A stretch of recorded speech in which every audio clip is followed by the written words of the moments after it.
बमुताबिक 22 ज़िक़ादा 1447 हिजरी। ये अनाउंसमेंट करना इसलिए ज़रूरी है कि अगले संडे को 29 ज़िक़ादा 1447 हिजरी होगा।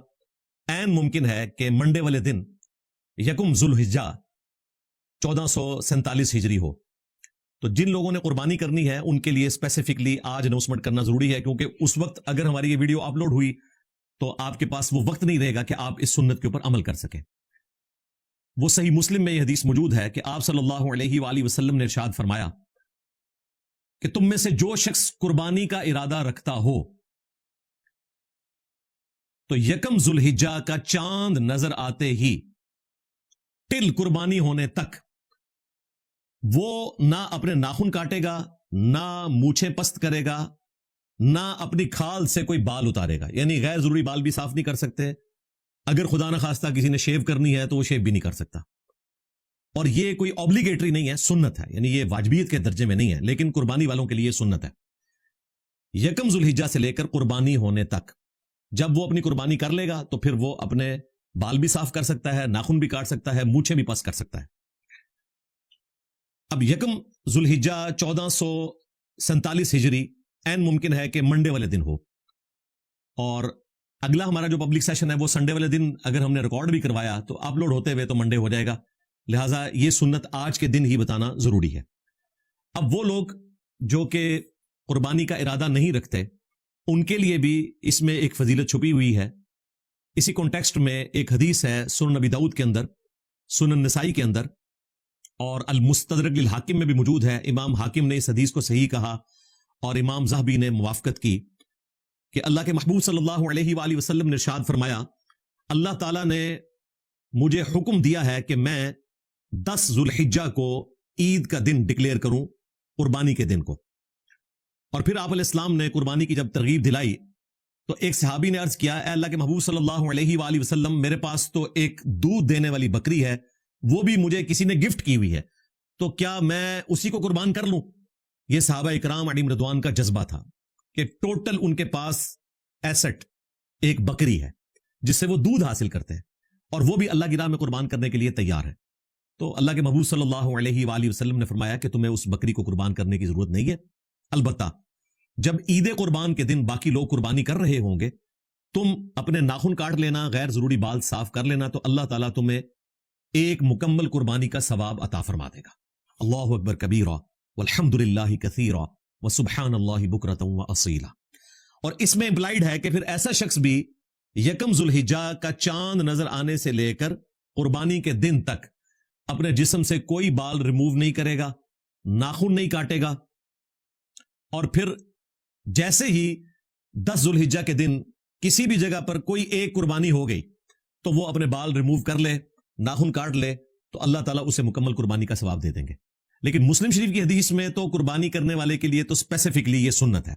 अब ये सुन्नत कोई वाजबियत के दर्जे में नहीं है, लोग पूछ रहे होते हैं, लेकिन कोशिश करनी चाहिए कि एटलीस्ट अगर हम हज पे जाने में कामयाब नहीं हुए तो चंद दिनों के लिए हाजियों की इस सुन्नत के ऊपर अमल कर लें। बेसिकली इसको उसके साथ जोड़ा गया कि जो लोग वहां नहीं जा सकते तो इस सुन्नत के ऊपर जरूर अमल करें और कोशिश करें कि अगर आप अपने खानदान के सरपरस्त की हैसियत से कुर्बानी कर रहे हैं तो अपने खानदान वालों को भी एजुकेट करें जो आपके अंडर आते हैं कि वो भी इस सुन्नत के ऊपर अमल करें।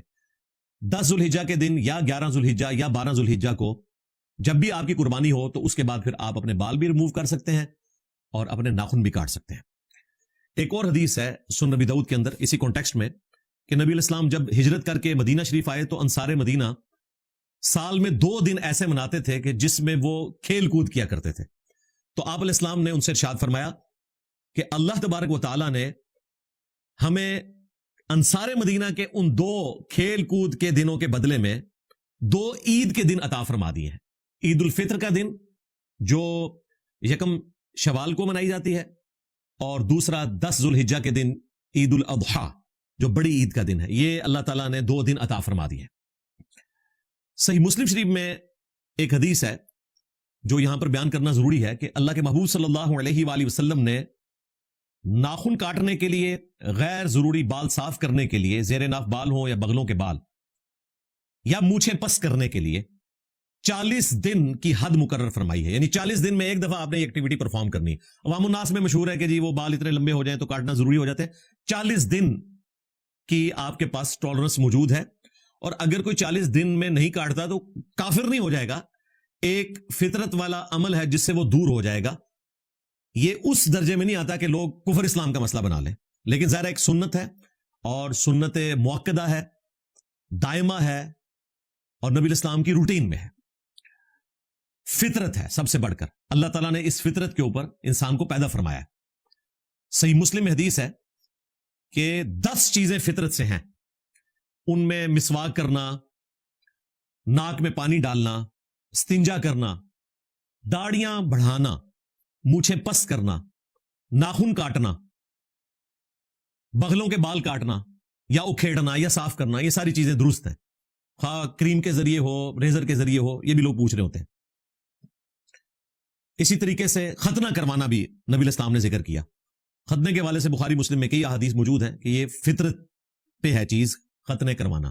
اب یہ حیران کن بات ہے کہ ختنہ اللہ تبارک و تعالیٰ نے نیچرل انسان کا نہیں کیا ہوا، یہ آپ کو کروانا پڑتا ہے اور اللہ کی تخلیق کو بدلنا پڑتا ہے، جو اللہ تعالیٰ نے نیچرل انسان کو پیدا کیا. لیکن یہاں پر یہ والی تخلیق بدلنا ہی فطرت ہے، کیونکہ بخاری مسلم میں حدیث ہے کہ 5 چیزیں فطرت سے ہیں. ان میں پہلے نمبر پہ ختنہ کروانا، ناخن کاٹنا، زیر ناف بال صاف کرنا، بغلوں کے بال صاف کرنا، اور مونچھیں پست کرنا.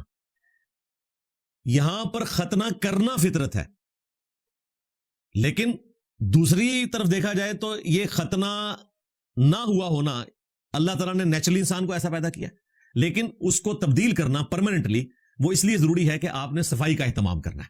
ناخن کاٹنا بھی اس لیے ضروری ہے کہ صفائی کا اہتمام ہوتا ہے.